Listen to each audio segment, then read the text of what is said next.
Τι είναι αυτό? Ένα σπουργίτη.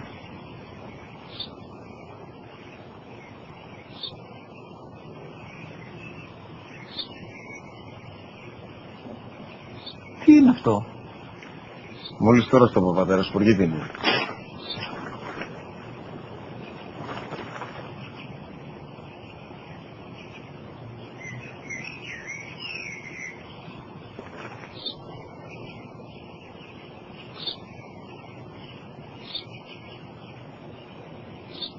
Τι είναι αυτό? Ένα σπουργίτη είναι, πατέρα. Ένα σπουργίτη. Σπου! Γη! Τι!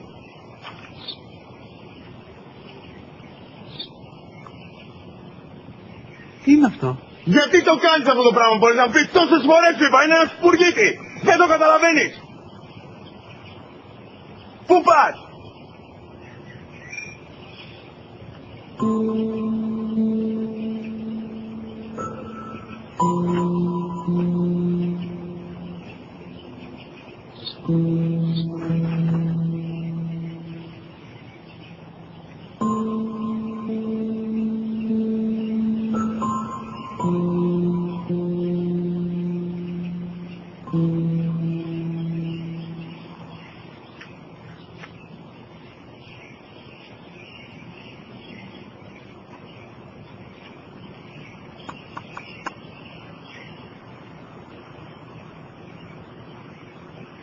Δυνατά.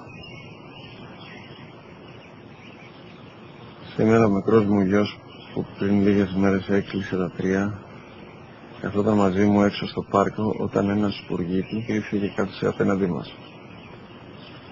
Ο γιος μου με ρώτησε 21 φορές τι ήταν αυτό και του απάντησα και τις 21 φορές ότι ήταν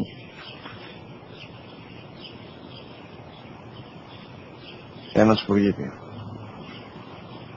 Τον αγκάλιασα τρυφερά και τις 21 φορές που μου έκανε την ίδια ερώτηση, ξανά και ξανά, χωρίς να εκνευριστώ, νιώθοντας στοργή για το αθώο μου αγοράκι.